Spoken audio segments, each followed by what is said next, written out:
This podcast is part of the Global Sports Podcast Network, the only network bringing you exclusive daily news and views on your Premier League team, the Premier League, women's football, and fantasy football. A unique listening experience that puts fans first, bringing you the very latest breaking news from your team. Subscribe wherever you get your podcasts and make us your first listen every day. The Global Sports Podcast Network. Every club, every day. Every club, every day. The Global Sports Podcast Network. Hello and welcome to the Daily Liverpool and Daily Southampton crossover episode ahead of this weekend's match between Liverpool and Southampton. My name is Louie Easton. Joining me today is, this has to be a GSPN first, Zak Ingoe-Finch. There we go. My cousin, my actual cousin is joining me on an episode. I never saw this coming. Well, thank you very much for joining me, Oscar. No problem. Thanks for inviting me. And Zak Ingoe-Finch, the man who has been at Daily Southampton since the beginning of the season and has been supporting Southampton all his life, just like Oscar, suffering. It's actually top versus bottom this weekend, so we're going to have what may feel like a very disrespectful episode of the Daily Liverpool and Daily Southampton podcast. But thank you very much for still turning up. I do admire your resilience.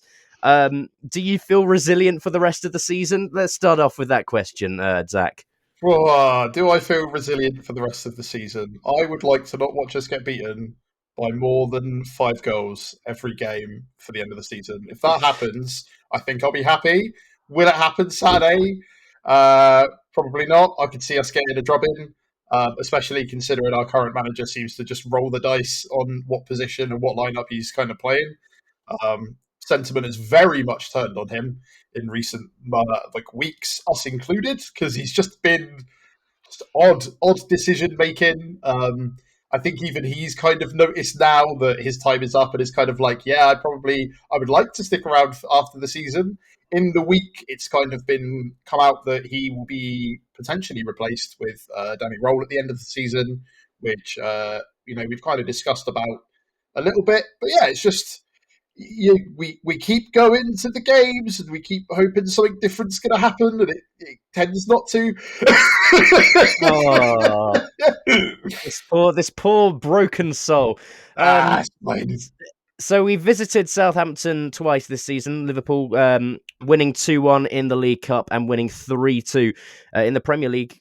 So pretty close results. And I watched Southampton really take the fight to us in both of our visits to St Mary's.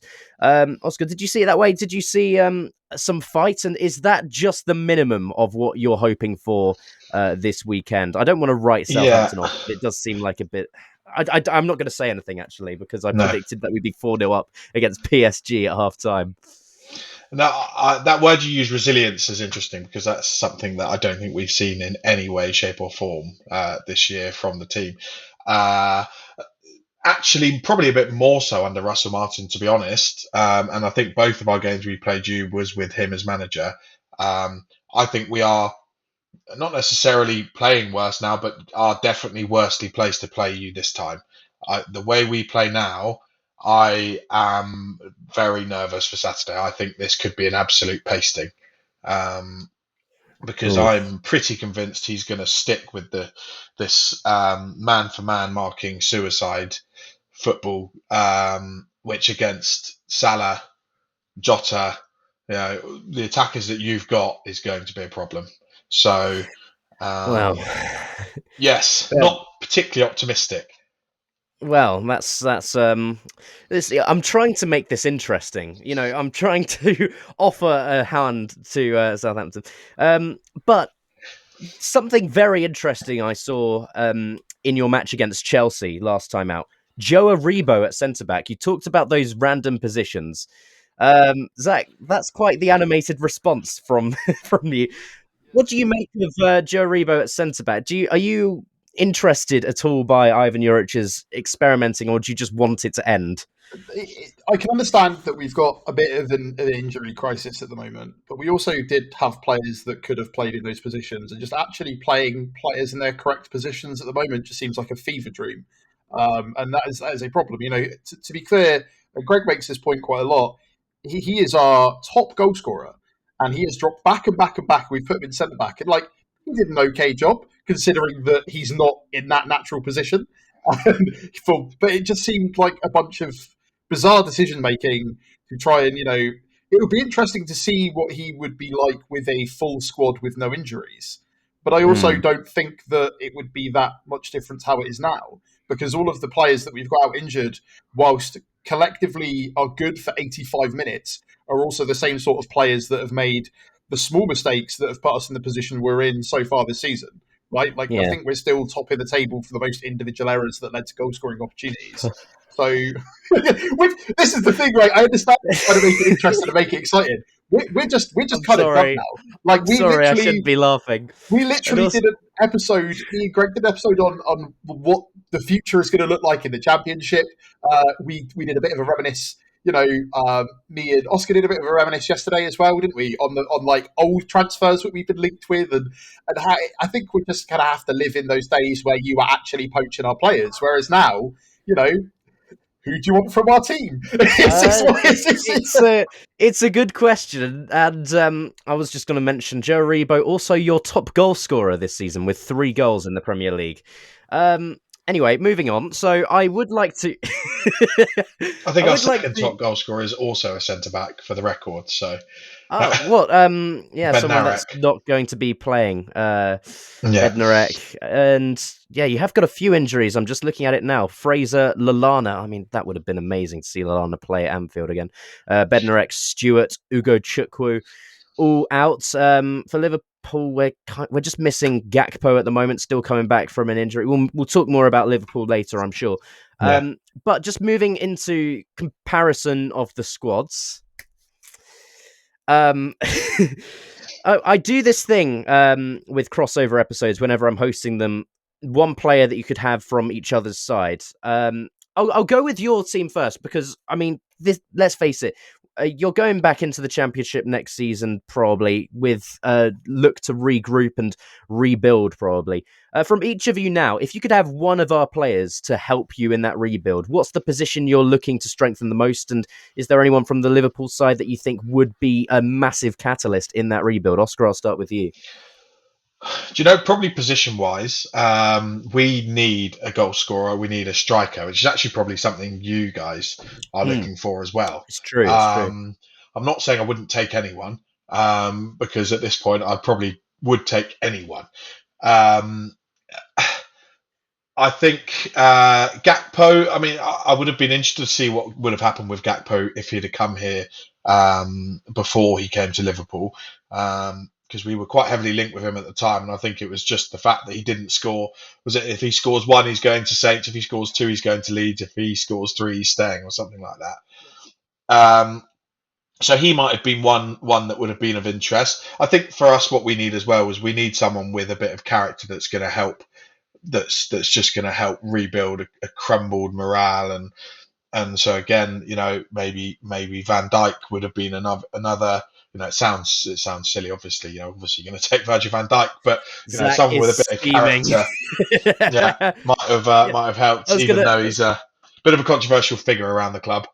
Oh yeah, I can imagine. Zak, he was really trying not to punch his monitor at the mere mention of Virgil van Dijk going back to Southampton. You say that though, that's who I'll take back in a heartbeat. Like as a rebuild, as a central figure, as probably one of the best players I've ever seen in a Saints shirt, it would be Van Dijk. And as much as I'm still mad about the stupid private plane Instagram photo that he uploaded in the just when he got his initial move denied, and he was having secret meetings in hotel rooms, and he was uploading photos of himself.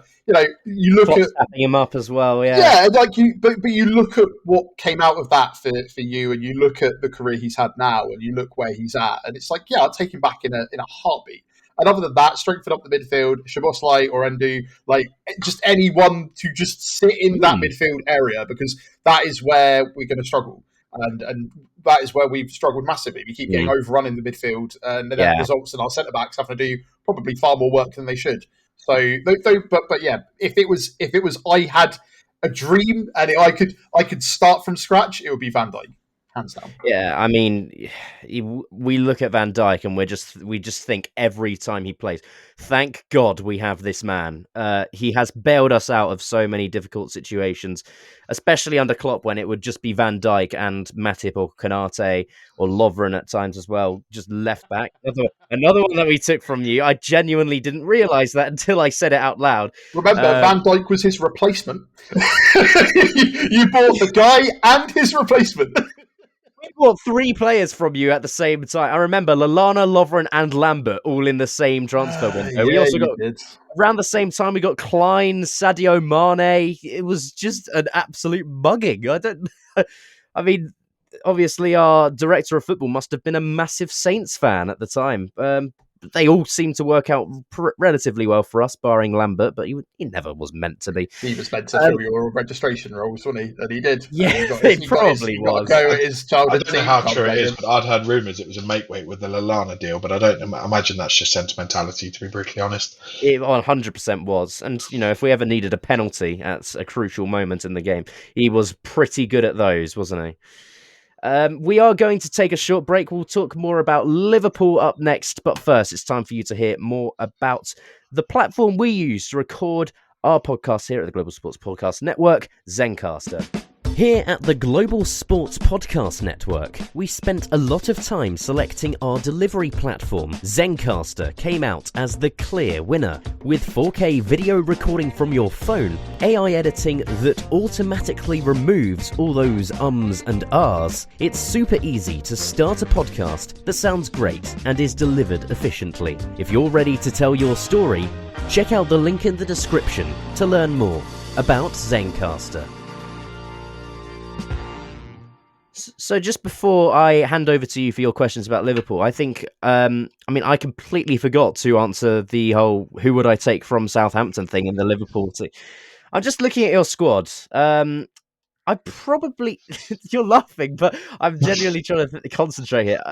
It may be Onuachu just because we need a clear striker. I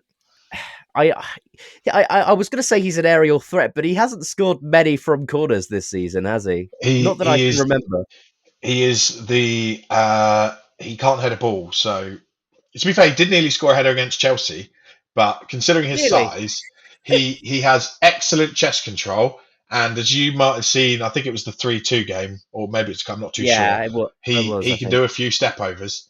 But that's about it. I'm not sure if you need a goal scorer. He's your man. So the height is just futile at this point if he can't head a ball. That's basically what you're saying to me. Pretty much.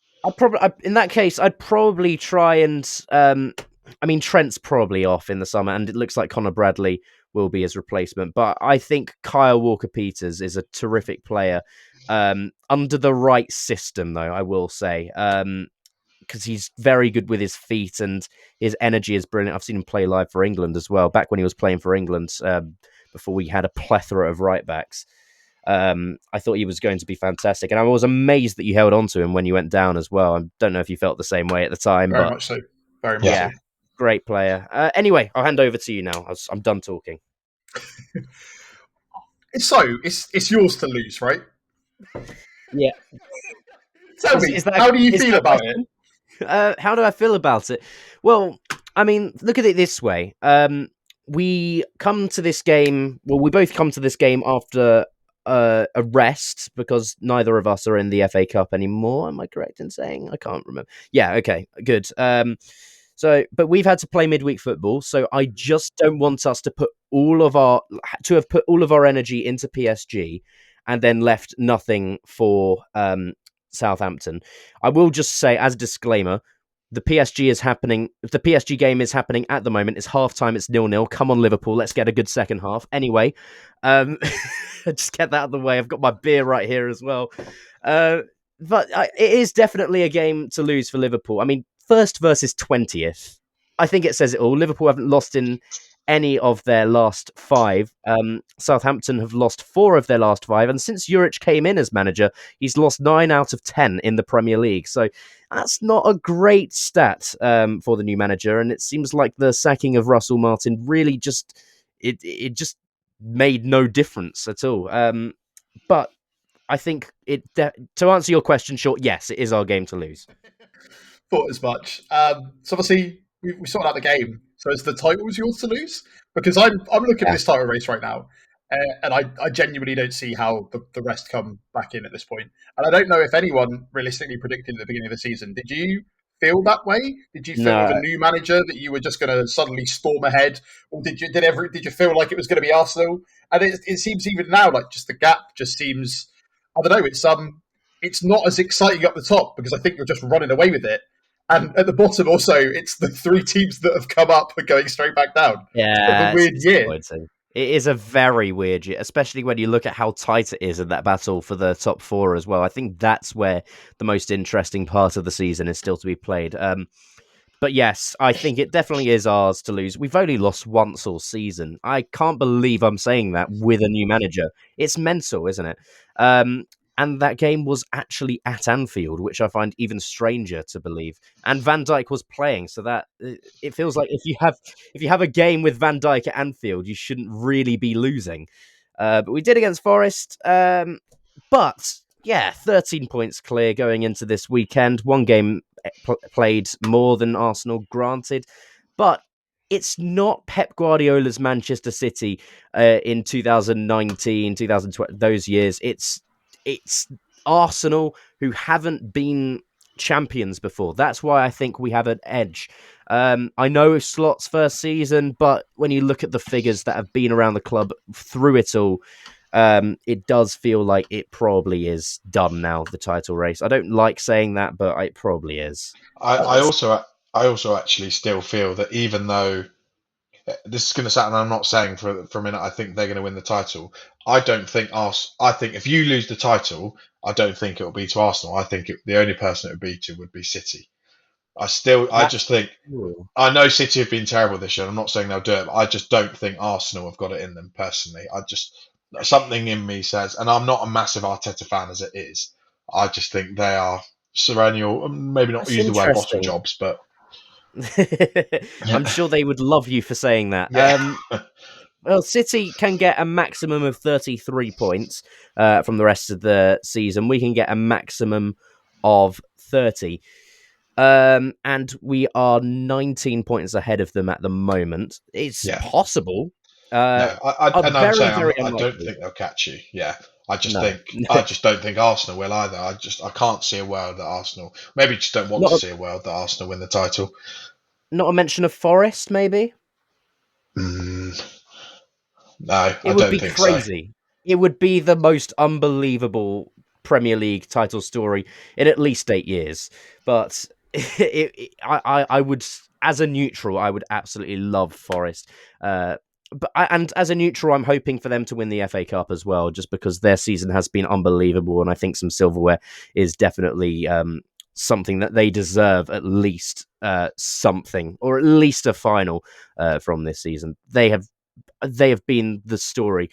But if you told me Liverpool would be this far clear ahead at the beginning of the season, I wouldn't have believed you.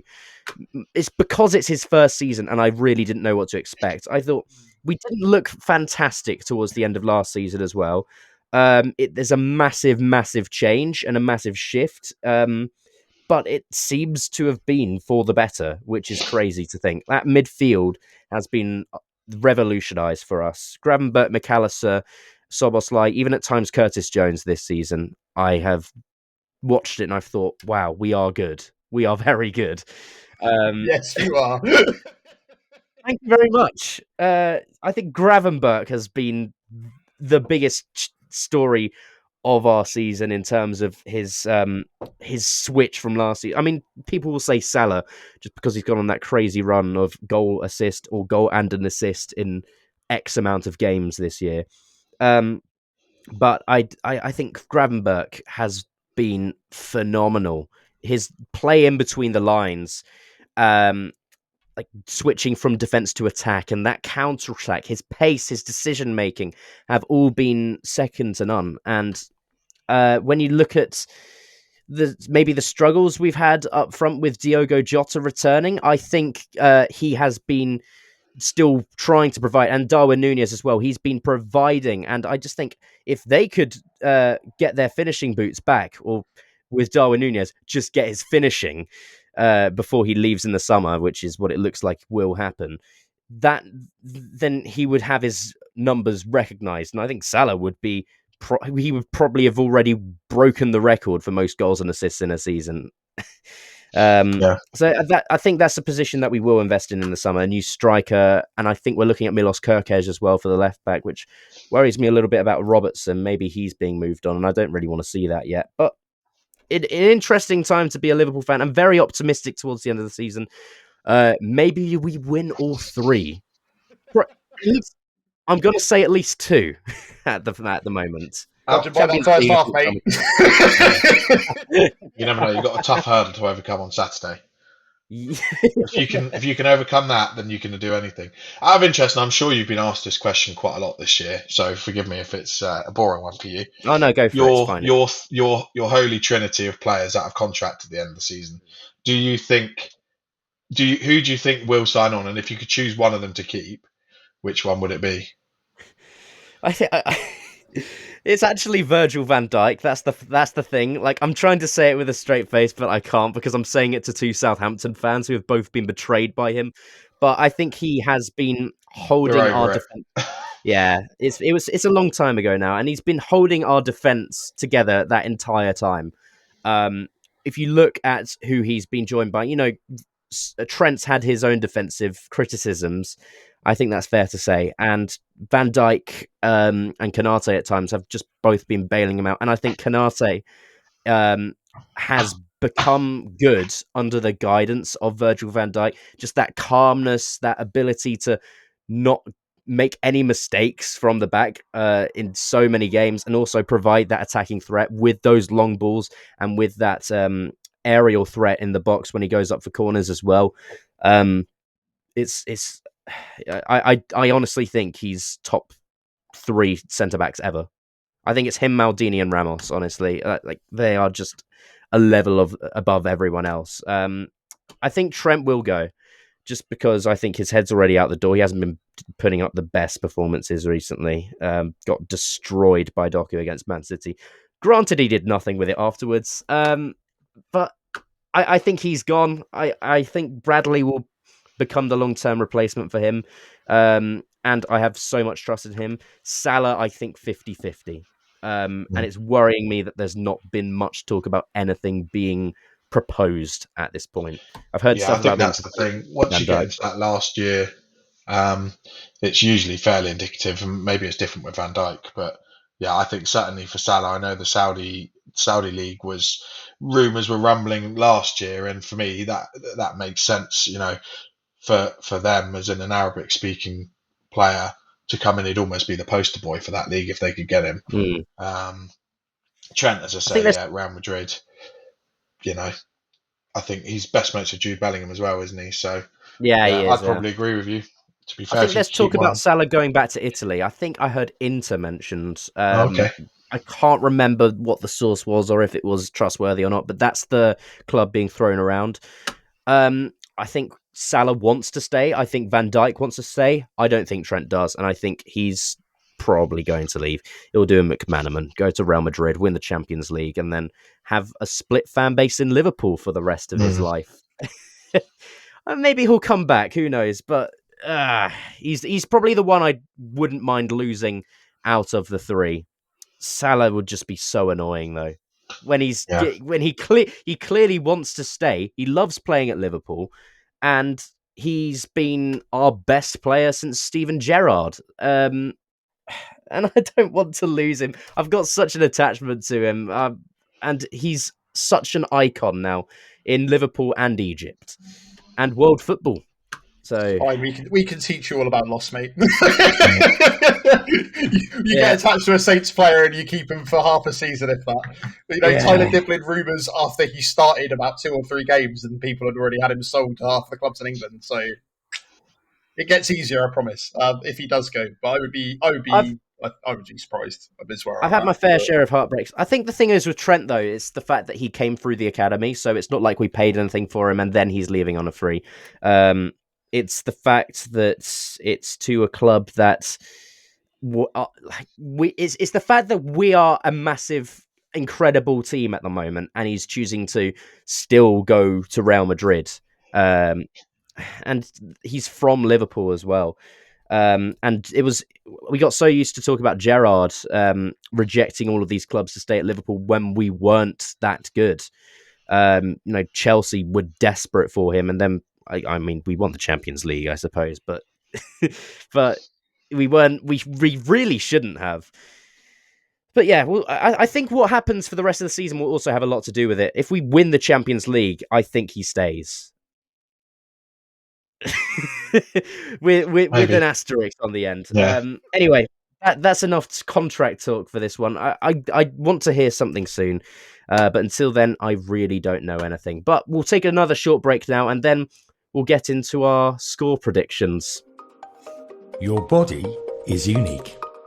And Global Sports Podcast Network has partnered with Bionic, the world's most personalised supplements. Bionic provide 100% tailor-made supplements designed to deliver precisely what your body needs at exactly the right levels to optimise your health. No guessing. So click the link in the show notes. Use the code GSPN2025 for 40% off your first month's subscription. Bionic. Don't settle for off-the-shelf solutions made for just anybody. Get what's right for you right now. Right, so we'll do score predictions. But before we do that, I'd just like to know, Zach, I'll come to you first. What are you hoping for out of this game? Because I know that it's a very uphill battle, to say the least. And, for you to get anything out of this game would be nothing short of a miracle, I think, as well. So what are you hoping for from this? The damage minimised to 4 or 5 goals, and maybe we score so we have something to talk about. That isn't just getting battered again. At least, there can be a slight amount of positivity, because obviously, I think you pointed out previously, we played well in our first 2 games against you this season. And they showed fight, and this is one of the big problems I think of a team like ours anyway, is we seem to play, we throw our heart and soul into games against big clubs that we lose, and then the next week get battered by literally anyone we play, and that's always been the case. And I think from my personal perspective, it's to I guess show a reaction to how docile we've been. It feels like we're just deer wandering into a field looking for the hunters to get shot, rather than actually at least running or doing something. And I think that's what I would like to see out of it, is look, you are on the world stage. You will be playing currently the best team in the world. Show it. Do something. The last time, last couple of times Suleiman has been out against you. Last season we played two seasons ago technically, which was the end of the season 4-4 draw, where there was nothing to play for everyone. So it kind of got a bit hectic. We scored 2 goals then. It's I guess what we want to see is a reaction from the players, and I won't entirely put that all on their shoulders. Juric is probably going to go and do something weird. Maybe it's an opportunity for him to not do something weird, but yeah, just to not be humiliated, which is, I know, a really low bar, but we need to keep it low, because at the moment, genuinely, I just want to have something to not be horrifically disappointed about at the end of the game. Yeah. If there are a few moments and there is fight and we lost because we just got battered by the best team in the world, sure, that's fine. I'll take that. If we just get scored against once, down tools, and then it becomes another 9-0 situation and a horror story, that's when my brain, that's when I really get a bit upset. So sorry to anyone that thought I was ever going to give an optimistic answer to that. We need Greg here, don't we? We need Greg. There's an interesting one that he's ducked out of this one, because I don't think there's any way, shape, or form he could have predicted a win. So maybe that's why he's unavailable. He did last time I was on with him, to be fair. He has never predicted a loss, and I think he only predicted a draw once, and then got halfway through predicting the draw, got annoyed with himself, and then changed it back to a win. So I been remember right there twice. I remember there being a very weird refereeing decision last time out. I can't remember what it was. It was either a penalty shout or a red card shout or something like that. And then you genuinely could have got a draw from that game. Yes, that checks out. We have had, that's the thing, we have had a couple of, especially in the early Russell Martin days, we did have a couple of shouts go against us, but I think there was so much like focus on how we've been caught up. And admittedly, like Russell Martin had I want to say 2 or 3 meetings with Howard Webb on the back of weird decisions that have gone against us. But that kind of, I guess, shielded us from the fact that we were also just bad. Like that wasn't going. There were a couple of times where maybe we would have got a couple extra points. I don't think that refereeing decisions are why we have 9 points the entirety of this season. I don't, we but might I have had think 12. I think it's contributed to why we are so far behind, because I think we're not squad wise and lacking a goal scorer as well. But we're Yeah. not squad wise that far behind Ipswich and Leicester, in my opinion. And there's not that many. I think I'd take 2 of Ipswich's players and maybe a couple more of Leicester's. But that didn't help. But no, I can't remember the exact one against Liverpool, to be fair. No, I remember messaging Greg after the game because he was there, obviously. Speaking of which, I've just had him recommended as a friend suggestion on Facebook in my notifications for the first ever time. That's interesting timing. Anyway, sorry, that's besides the point. No, I did message him after the game, and then we aired his thoughts in a WhatsApp voice message, and just completely tore into him. I feel bad now about it, but it was very funny at the time. But from what I've seen, Southampton can definitely bring the fight to Liverpool. And who's to say? It's the Premier League. Who's to say? Trying to keep it interesting. Oscar, I'll come to you. What are you trying to? What are you hoping for out of this game? Same question as Zach. I think in a similar vein, just a performance that we can take something out of and actually build on, which we've been looking for since Juric has come in, and probably I can't think of actually many games. Even the Ipswich game, we didn't play that well. I would snap your hand off for a 1, maybe a 2 goal deficit. To be honest, still losing. I just think at this point it's a free hit.